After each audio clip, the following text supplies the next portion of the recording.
Rekaman penghancuran rudal berpemandu Excalibur M982 dari Howitzer 152 mm Rusia Gyachin B ramai beredar di media sosial Telegram pada Minggu 9 Oktober 2022. M982 Excalibur, sebelumnya dinamai XM982, adalah amunisi artileri 155 mm Extended Range Guided yang dikembangkan oleh Raytheon Missile System dan BAE System AB.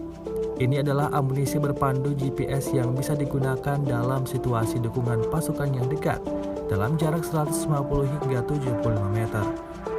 Tampak dalam rekaman rudal M982 Excalibur Rusia itu meledak seketika saat sedang beroperasi di area hutan. Diketahui ledakan itu timbul akibat serangan dari pasukan Ukraina yang menyerang posisi angkatan bersenjata Rusia.